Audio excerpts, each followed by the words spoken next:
Yo, what's going on, guys? It's your boy Chris coming at you with another episode to the Beautiful Struggle podcast. And this is episode number 74, where we talk about personal development and business all on one podcast. We also drop a new episode every single Monday of the week. So start your week off right with some motivation and even with some inspiring stories. You guys definitely want to tune in today. We have another guest on the podcast. This is someone who is making some major noise in his industry, in my opinion. He's doing some incredible things, some groundbreaking things. He's created a brand and a product really unlike something I've ever seen. And I just think it's so dope and unique what he's doing, man. A little bit about our guest today. He is the founder of Proud Puff Cereal. Yes, a cereal brand, but not a cereal brand that, not one that comes to your mind or the one that you see in the grocery store. It's black owned. It's vegan and gluten free, so it's available for a lot more people to eat. And like I was saying, it's a lot more deeper than cereal to me, right? We're gonna go into what the brand represents, and the story on how he created this cereal brand. And you guys are going to really see what sets this brand and what sets this guy apart from everyone else in the industry. A little bit more about the guest. He was just featured in many publications such as Afro Tech, blackbusiness.com, recently Forbes. Congratulations on that. And before we hit the record button, the Shade Room posted him, man. So he's going crazy right now. Welcome, Nic King. How you doing, bro? I'm good, Chris, man. I appreciate you, bringing me to the platform and introducing me to your audience. Yes, sir. Yes, sir. It's a blessing to have you on, man. I know 2021 has been a crazy start to your year. How has it been going for you so far? Oh man, it has been amazing, man. I can't even, I couldn't even dream this out. Granted, I did plan a lot of it, but Yeah. when I say God's opening doors and connecting dots and hmm making things happen, 2021 has been a great year so far. That's the blessing. That's the blessing. So usually on this podcast, we like to start off with your background and you growing up, and taking the steps into an entrepreneur and the products that you have. But you say you're currently in Connecticut right now. Did you grow up in Connecticut? Yeah, born and raised Connecticut my whole life, man. I moved around a little bit in Connecticut, Mhm. but yeah, definitely born and raised. That's where I kind of built my small knit community, which is definitely helping me out in the growth of Proud House right now. Got you. Any entrepreneurs in your family as you're growing up? Did you see Yeah, anybody in your? Okay, both of my parents, man. I got to give them nice. both credit. Both entrepreneurs. Watching them both, wake up, hustle, grind every day, just watching all Mhm. ends and facets of the business. I would say the values and then the work behavior was definitely instilled in me early on. I remember my mom and dad telling them that I wanted, I don't know why I wanted it, but it was a FUBU denim, shiny, pants and jacket suit. It was wild. I don't know why I wanted that. It was fresh back then. That's why. Yeah, yeah. When you look back, you're like, I can't believe I dressed like that. It was probably, Looking back, I'm yeah, yeah. I'm a medium, so it was probably like Okay. an extra large 2X at that. Oh, But I remember telling them that's what I wanted, and they were like, mm, "Oh, you're gonna have to work for it." So my dad mm, had me, get up. I was probably like 13, so he had me get up. Oof, five was it 5:30 in the morning, and mm-hmm. he owns a carpet business, so he'll pull up with the Wow. truck, honk the horn, and give me a cup of coffee, and that's what I was doing all summer, and just so I can actually afford my FUBU hmm set, everything else that I wanted to rock. Wow. I mean, at such a young age, you being exposed to entrepreneurship, I can only imagine like the impact that it had on you, right? Yeah, I think that's already setting you up for success. You growing up in that environment, you growing up around your parents, and not only that, but they're making you work for what you want. And those are already some principles that entrepreneurs need to stand on definitely, early definitely. on.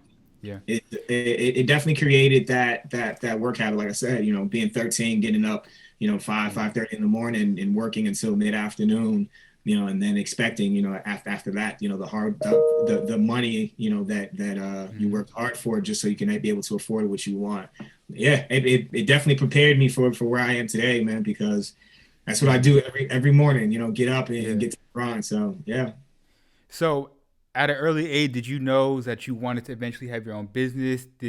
Were you thinking like, hey, I want to work with my parents, or did a job ever cross your mind? Walk us through that. Um, I mean, the job crossed my mind because I was like, I want to get money. Yeah, So absolutely. I think probably when I was like 15, when I think 15, 16 is when they legally allowed us to get jobs. So as soon as I was able to get one, that I was right into a job. But I remember I had to be like my eighth grade teacher. She was like, "What college do you want to go to?" And I was like, "I'm not going to college. I'm gonna own a business." And she was so mad Mm, because I was so fixated on the idea. I was like, I seen it already. Like I yeah. don't I don't want to go into, respectfully to everybody and their choices, but like, I was like, I don't really want to go into any other space. Like I'm good here. Like I know what I want to do. And I remember her calling my mom, and my mom was like, "What do you want me to tell her? Like if he doesn't want to go to Right. college, unless you're paying for it." My mom was pretty funny with that, but yeah, man, always been something on my mind for sure. Man, I heard that. So I'm assuming you didn't go to college. I did it. No. Cool, cool, cool. And so you got the job, you're working. When was the moment that you created your first business, or maybe you were selling your first product? Um, or is Proud Puffs your first product, No, your man. first business? Gee, Okay. I like. I guess the popular term now is creative. Mm, It was a little cooler back then, but the idea really was, whatever kind of came to my mind. I wanted to try to bring it to fruition. So I think my first hustle. I don't think it was a job. My first hustle or real taste of my own entrepreneur spirit, and I'll make this quick. But back when we used to burn CDs, I don't know mm. how old you are, but back when we used to burn CDs and we had CD players, it was G Unit Beg for Mercy came out and Jay-Z Black Album came out. And you was using LimeWire. And it had to be LimeWire, definitely. Okay. Yeah, I And know a little bit about that. yeah, man. And a family friend, not family friend, my best friend actually burnt the CDs because he had the tower and everything. He brought it to school. Long story short, we're passing where they used to sell bootleg CDs. And I don't know why, but I was like, let me go see if they got it. You know what I mean? Mhm. Let me see if they got the album. So, I kind of go up to one of the guys and I'm like, hey, you got, the G Unit album or the Jay Z album? They're like, nah, man, I wish I would have stacks in them if we did. And I had it maybe like 2.5 weeks early. And I was like, I got it. And he was like, nah. Mm. I let him listen to it. And he was like, sell me a copy. And I was like, or Oh. yeah, I was like, or I could supply you the CDs. I was like, what do you pay? He told me what he Hmm. paid, and I took a little bit of money I had. I went and bought a CD tower that had like five CD burners in it, and I Hmm. did that for maybe 2 years, man. I was in high Wow. school burning CDs and selling it to the bootlegger. So I mean, I think the time limit has passed where I could I could say I sold bootleg CDs. But yeah, man, that was my first taste of being an entrepreneur. Dope, dope. That's pretty cool. So, what was the next thing that you dove into? So, after those 2 years, you're probably out of high school. Maybe you're 18 to your 20s. What are you Yep. looking to do? What are you looking to jump into? Fashion right after. Oh, That dope. that's where I thought I was gonna end up. I was like, I'm gonna be in fashion. This just Mm, makes sense. I like to create. I see things in my head. I'm like, oh, I can see this pattern or I can see this type of design. So I jump right into fashion, making t-shirts, screen printing, mm. hats, and the whole nine. And like I said, I thought that was going to be the way, but that actually carried me. Wow. For probably a couple years, man.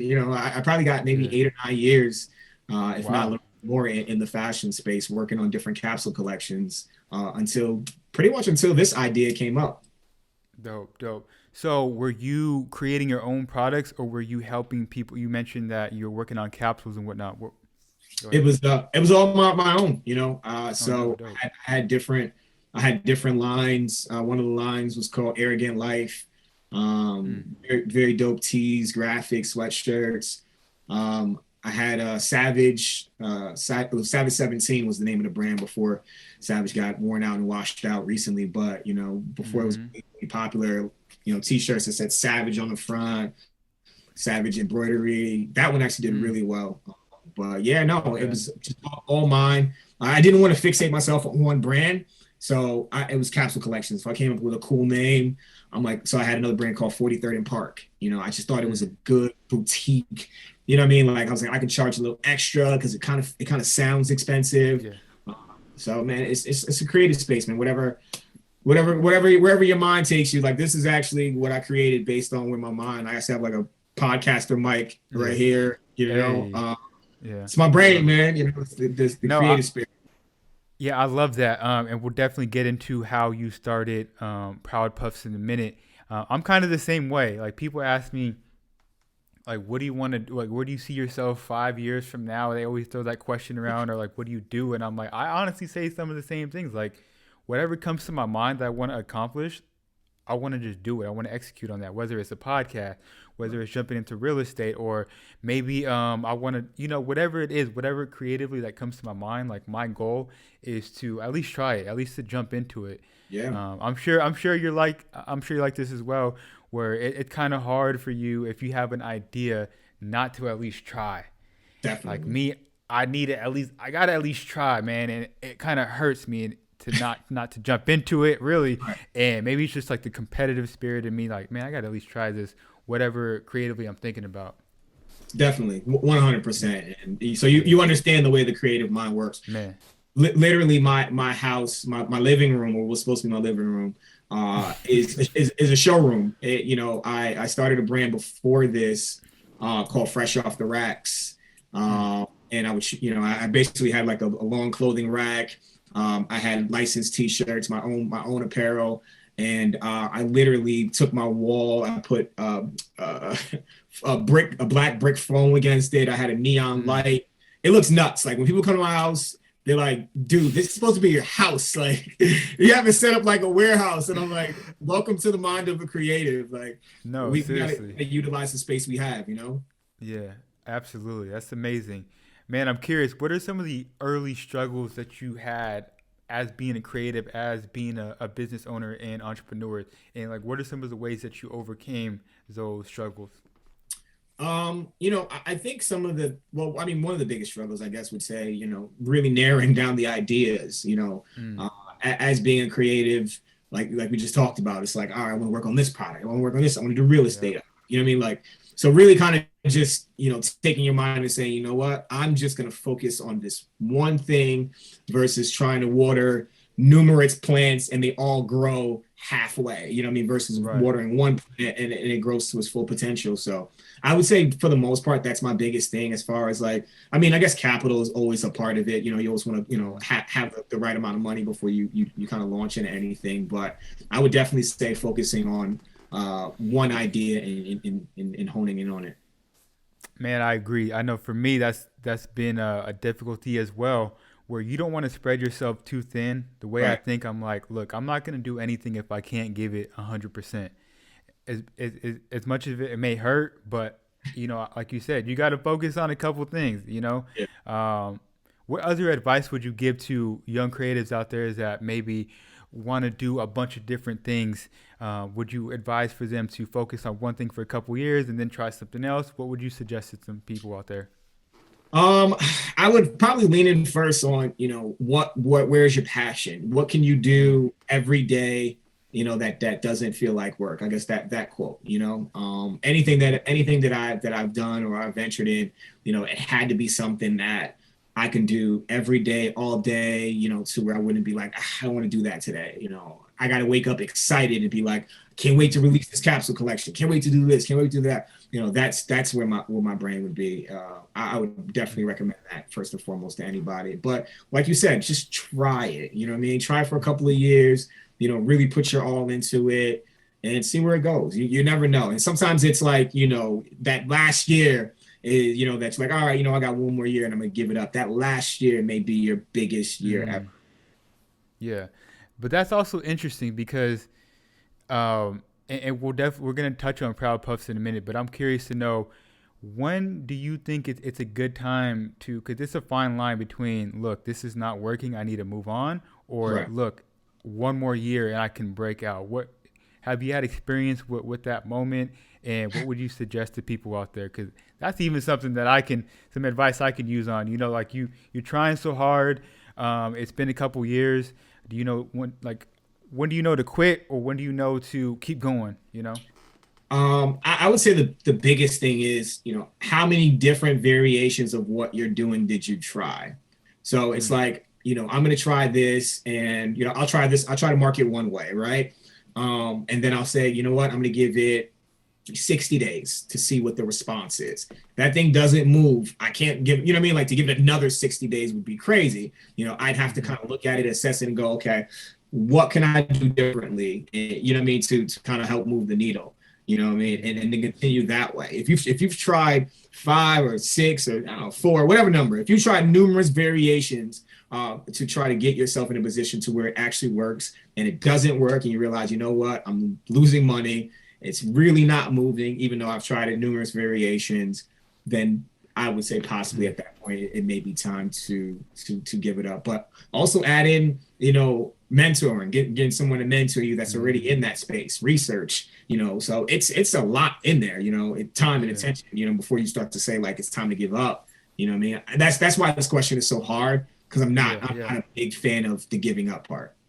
Yeah, no, I agree with you 100%. Did you have any mentors in the space that you're in right now? I wish I did, man. Okay. I definitely wish I Hey, did. yeah. I was gonna say I don't blame you, man. Like it's a space that I don't know too many people that are in it, right? Right. So cool. So let's dive into Proud Puff cereal. Let's do it. Let us know how it was created and how it was thought of. I was reading about how you came up with the idea, and I mean that's just a blessing. But go ahead and let the people know. Yeah, man. So I can't take credit for it at all. I'll say God gave me an alley-oop. I never. It's like we talked about it earlier. You mentioned earlier, you haven't really seen too many people in that space, especially like a newer brand, per se, or even a Black-owned cereal company.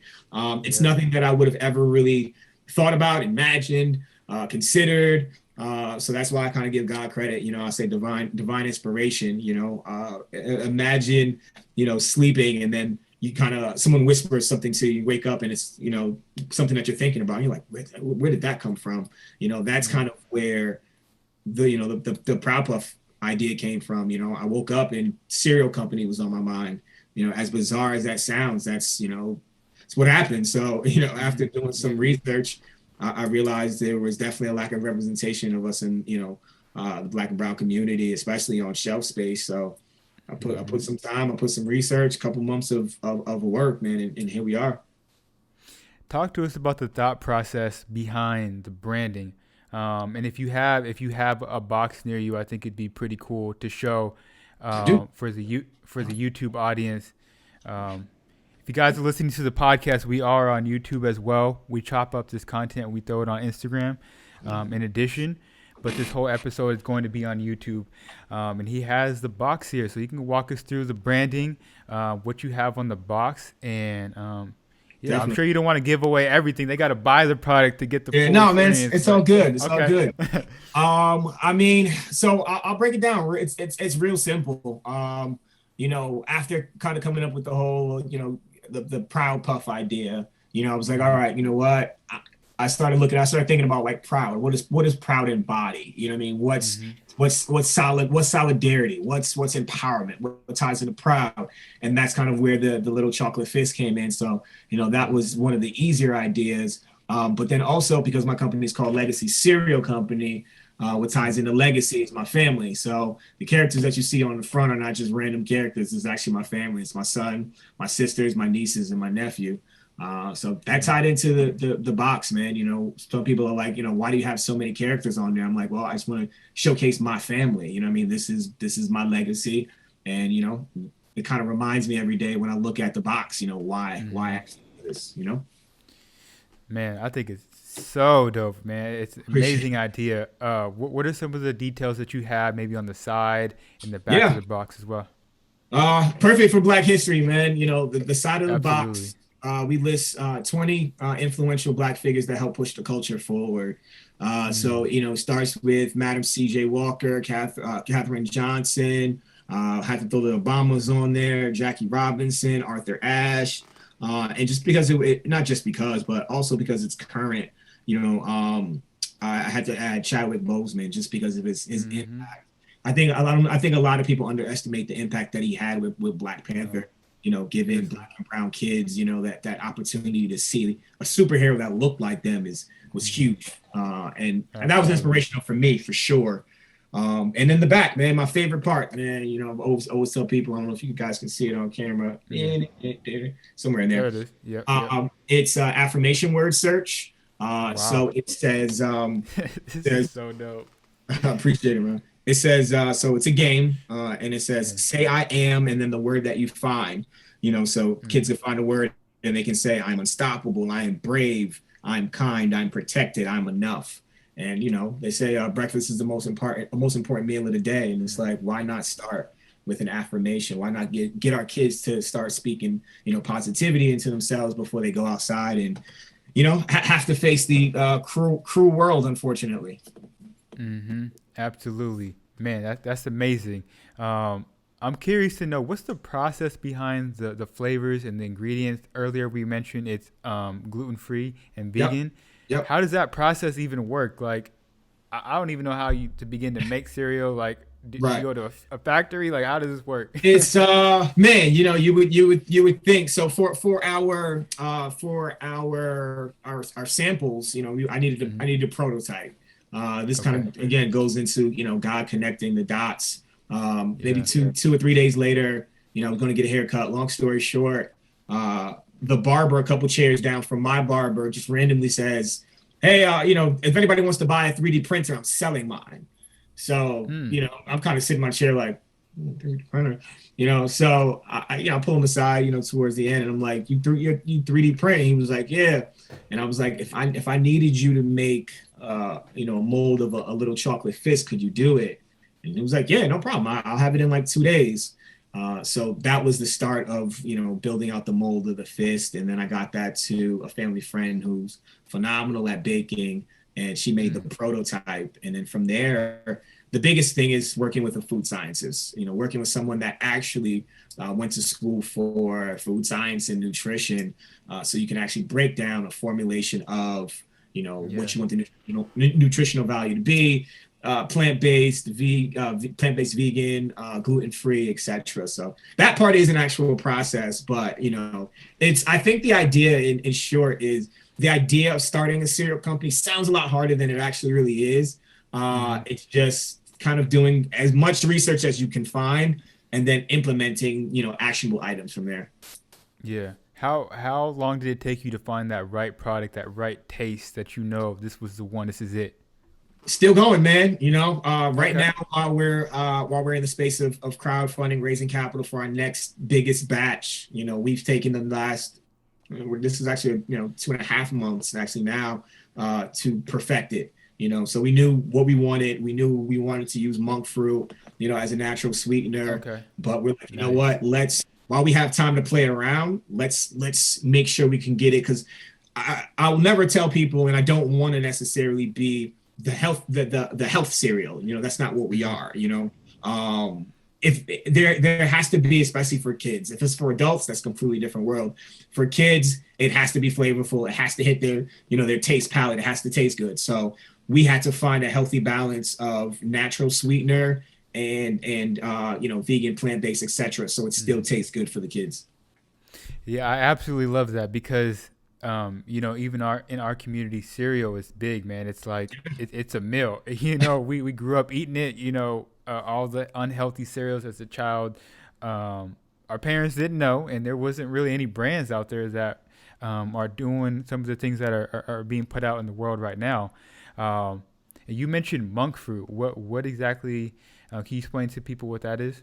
Yeah, monk fruit is a fruit, but in the last couple of years, and I don't say like given that's necessarily a timeline, but a lot of people who cook, especially those who are looking for a healthier option, has used monk fruit as a natural sweetener, because it does have a sweeter I guess, a taste or texture once you add to it. So that definitely helps, cut out that large manufactured sugar just to kind of give it, that taste for kids. But, you add cocoa in there as well. So you put cocoa, monk fruit, a little sugar, you got a delicious breakfast cereal. And do you have a team of people helping you out right now, or is it just you? And you mentioned the family member that's helping you do the baking. Yeah. From the outside looking in, I actually just had someone DM me and say like, yo, your PR team is amazing. And I'm like, you're like, thanks. Yeah, thank you. It's me, man. I can show you how many phones I have. It's ridiculous. My day-to-day schedule. I'm sitting in front of my iMac, with my laptop, my iPad, both my iPhones, my Android, and I'm doing that for 12, 13 hours, until I can put myself in a position to where I can actually really build out a corporate structure. I'm very hands-on, 100% very hands-on. And, I've always noticed, especially starting young, as far as an entrepreneur, always wanted to do business. No one's going to work harder for your business than you are. That's just the way it is. And I never, especially early on, I don't want to leave, in this case, this is like my baby. I don't want to leave my baby in the hands of someone that doesn't love it and it's not going to wake up and live Proud Puffs like I do. Like, I'm on Clubhouse an absorbent amount of time because I believe in my product and I want to get it out, to the culture. And I know you've been pitching your product to people on Clubhouse. I did early on, man. I was, man, I think my first pitch was on, it was a Shark Tank room, which was nerve-wracking. It's crazy. They said, I raised my hand. There was a couple people in front of me. I probably had maybe like 30, 40 minutes to get prepared. And I can only tell my story. So a pitch is supposed to be 30 seconds to 60 seconds. My actual story of like how it started, where I'm at, what the process is like 6 minutes. I've gotten down to 4 minutes at best. So, imagine me sitting there in my kitchen, pacing back and forth, cutting it a 6-minute story down to 1 minute. So, I finally got there and I just said, all right, Nick, you got this. It was like, Nic King, Papo Stereo, sounds amazing. Better have a good pitch. And I let it go, man. And it was a great feeling. It was definitely a great feeling. And I've pitched a few times, but never much for investors per se, more for me getting the experience and actually doing so. Dope. I love that. So you mentioned earlier that you're really hands-on. You got your feet in the mud and whatnot. When we talked on our first call together, you talked about the process of an entrepreneur. When we spoke on the phone, just listening to you, it really seems like it's a lot of work that you're doing. You're working, 13, 14 hours a day, but it seems like you're enjoying it. You want to talk about the process as the entrepreneur. A lot of the entrepreneurs I have on here, they've already made it to the top. They've already had their level of success, and I do believe that you're going to get there as well. But you're also in the processes in the moment as well. So you want to talk about that and going through all of it? Definitely. Well, just for clarity, because I can go completely left. Which part do you want me to go into? Specifically about the process of creating the brand. Just trying to get it out there to the people. Got it. Yeah.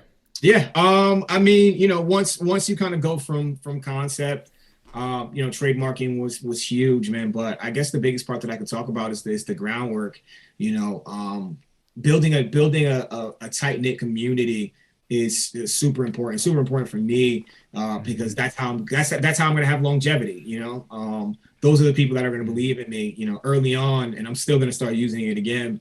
Guerrilla marketing techniques is what I like to call them. So, I'll reach out to my people and say, 30, 40, 50 people or whatever, and be like, hey, guy, I'm working on Proud Puffs, guys. Tomorrow morning, I need you to tag this news station for me. And, I'll put up a little heads up. I'm like, 10 minutes, it's go time. And then everybody be ready.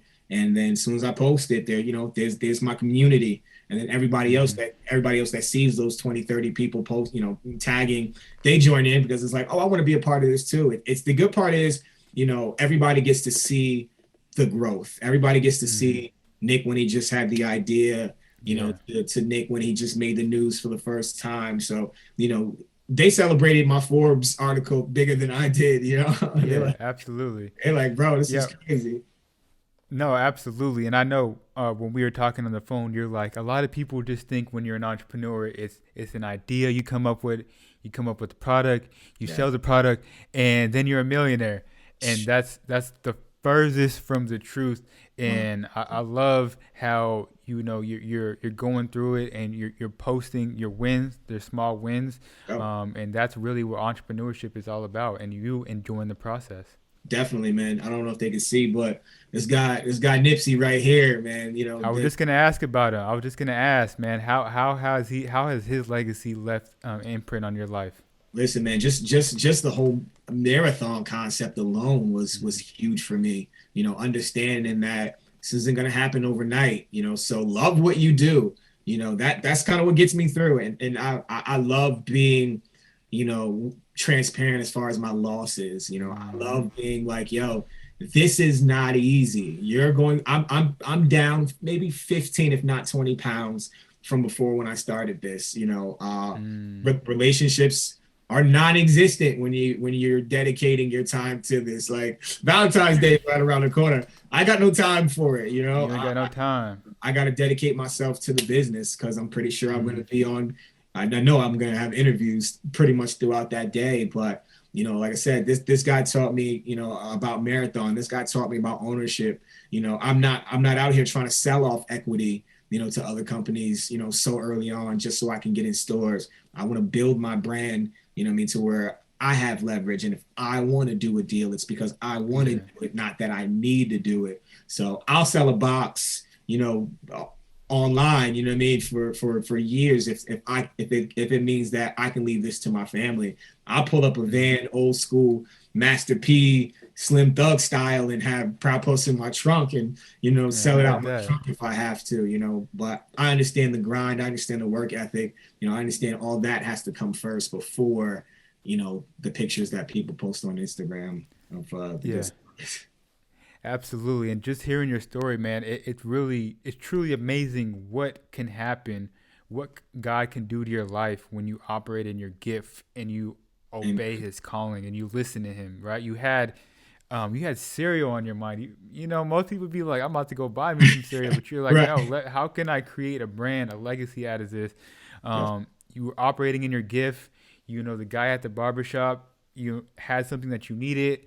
Now you're going to be interviewed a lot more. It's just amazing how, if the audience, if you guys listen, if you operate in your gift, what can happen in your life and what God can do for you. Definitely, man. Definitely. I love that fact that you said operating in your gift, and it's just one of those things. Sometimes you got to listen. You know what I mean? For Yeah. for me for me to listen, and I'm always on the go, never really still. So for me to listen, the Yeah. best time is when I'm sleeping. You know what I mean? So to wake Yeah. up with this on my mind and go, like you said, like how can I turn this into something that is lucrative, but also making a cultural impact, and just acknowledging that it's not a journey. They say God will make you uncomfortable before He takes you to the next level. I left my corporate job that I was at for 12 years. You know what I mean? I Mm. sold I built a 2017 Chevy Camaro in 2017. I sold that because I knew I had those bigger plans than that. That's my baby. That was my car. Like, you know what I mean? I told Yeah, I the love dealer, I was this. like, I want red seats. I want a stripe. Like, this is what I want in the car. Like, this was like my baby. But I knew that there was something bigger for me. And, I drove over Uber Eats, for a month Mm. and a half to pay for, my trademark. Like there was a grind to this, So for Yeah. those who are doing this, I'll turn on Uber Eats tonight, Forbes and no Mm. Forbes. If you know what I mean, if I have to pay for something, and the question is, what are you willing to, how hard are you willing to work to get what you want? What are you willing to sacrifice for it? Mm-hmm. Man, that's a real hustler right there. Real hustler. Man, I'm And curious. Talk about the legacy that you're creating with going into this industry. I know you touched on it a little bit earlier, and also talk about the importance of generational wealth to you. I know you got all those people on the wall, that's something that they preach heavy is Definitely. generational wealth and ownership. Yeah. I guess the easiest way to start is when, before my son was born, I named my son Sincere. That was Nas's name in Belly. Yeah. And I remember my sister's friend telling me, like, what did she say? She was like, "Oh, you can't name him that. It's going to be hard for him to get a job." And I remember telling her, I said, if my son has to get a job, um, and by the time he gets old, about like 18 years basically, then I failed. So I've always given Mm. myself 18 years to give my son a better life than I had. My son's now 15, so this is all perfect timing. You know what I mean? Like I want to give him something. You know what I'm saying? I want to be able to, like, you can come work with me. You don't have to worry about filling an Yeah. application unless you want to do that. Yeah. So that's been my mission. Paying off my sisters, my little sisters. They're both in college right now. I got one more that's going to go to college. In a few years, paying off their Mm. their student loans, being able to be like, what, college is done. Go live. Go to Paris. Go to Italy. Go hang out. Go enjoy life. Don't worry about jumping into a 9 to 5 because you got to pay student loans. Go live life. We got past the hard stuff. We'll figure the rest out later. Man, I love that. And I know my wife and I, we were talking about something, but I was like, man, when our kids get up age, I'm not gonna make them go work for somebody else. If you want to, work for somebody, work for the family, and let's build Yeah. our legacy. Let's work and hustle for our last name. So I love that you said that. Definitely, man. When you look at, I tell my friends all the time, especially, those who have, newer babies, if you look at the grand scheme of things, if I tell you right now, Chris, in 18 years, something, in your mind, you're saying 18 years, that's forever, right? That's a Mm. long time from now. You know what I mean? So when you think about that, that means you have 18 years to work hard. You know what I'm saying? So by the time your Mm. son, your child goes from, months to 18, man, it's a lot of time, lot of groundwork, a lot of ups, downs, wins. You know what I'm saying? You got time, man. And I'm Yeah. 3 years away, so I'm working Yeah. hard. I'm double time right now. Man, that's crazy that you have a 15-year-old, man. You look like you younger than me. It's I started young, but it's Okay. no, not that young. That might have, I don't know, what's Yeah. that, 19, 20? That was 20. It might have been 20. But yeah, man, it surprises me, man, sometimes when I say it, even more when I seen him. And that was one of the reasons why I left corporate America. I woke up one day and realized I had a 15-year-old, Mm. missed a lot. That 9 to 5 is not really 9 to 5. You get up at 7, you get home at Right. 7, so that 7 to 7, what are you catching? You know what I mean? Like it's good morning, right? Hello, good morning, son. And then 7 o'clock, good night, son. That was the life I lived for a majority of his Right. life. I said, this got to stop, man. We need it a little better than this. So now we're waking up, Yeah. eating breakfast, going to lunch, going to dinner. On during my free Mm. times, we're just kicking it, playing fight night. That's the For energy now. sure.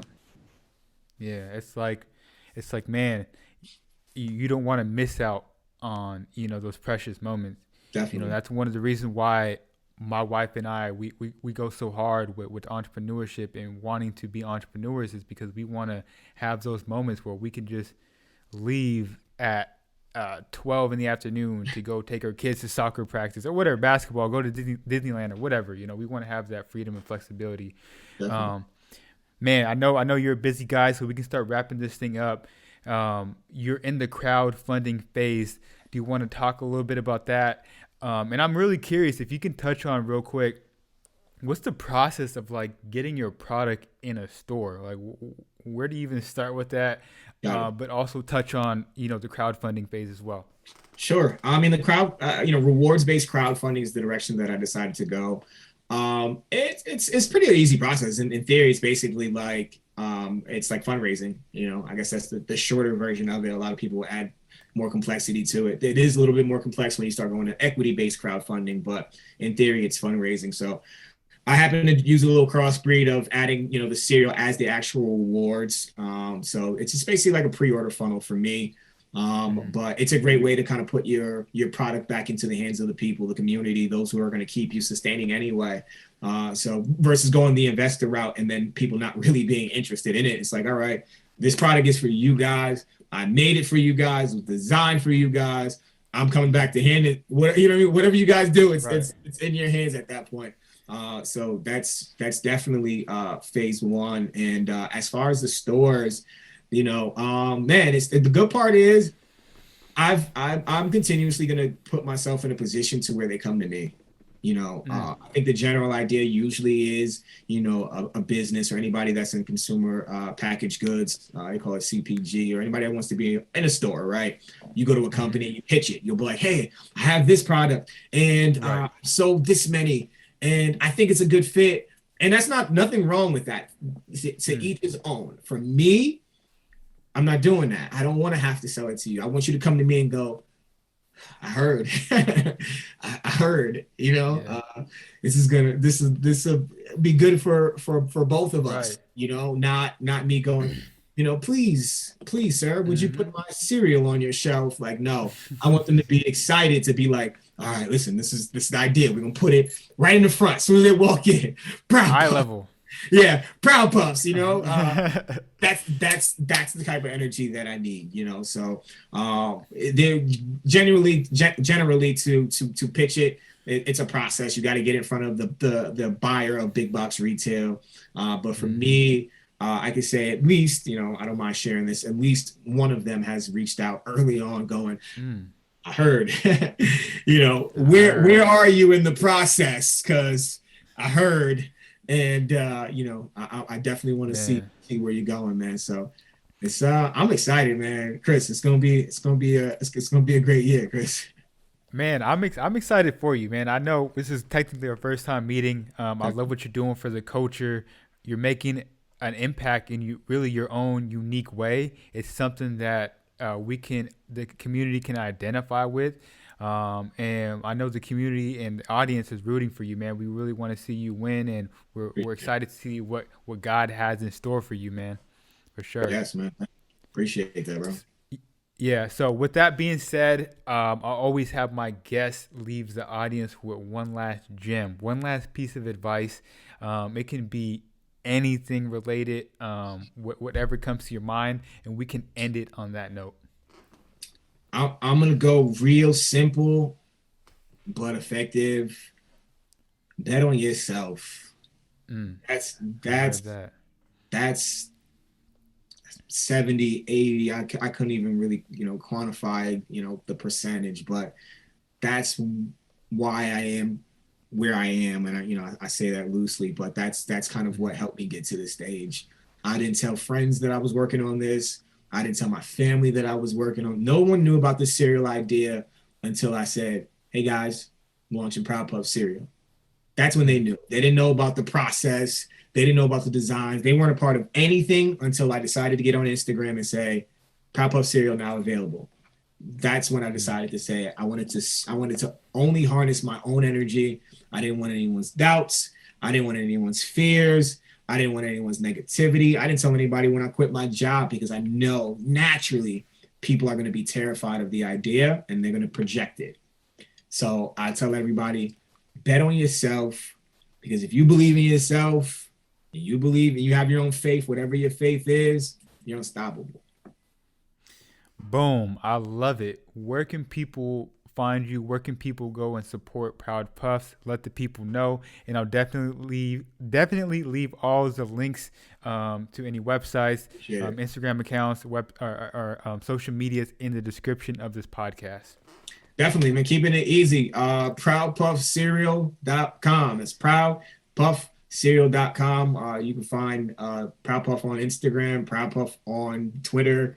If you want to see me and some behind the scenes stuff, at who is Nick with no K, King with a K. You can find me on Instagram or Twitter, man. Definitely feel free to reach out. My DMs are crazy. So don't DM me. It's not gonna. I'm not gonna find it for a while. I'm working on a filtering system. If I show you what my phone looks like right now, it looks nuts. But yeah, man, definitely feel free to leave a comment. I catch those more than I can catch a DM, man. But thanks, Chris, man. I Ab- appreciate it. Absolutely. Man, you guys heard this amazing episode. Please share it with one other person that needs to hear this, one other person that has not tuned in to the Beautiful Struggle podcast. Again, I appreciate you guys' time. And on that note, it's your boy Chris, and I'll catch you guys next week. Peace.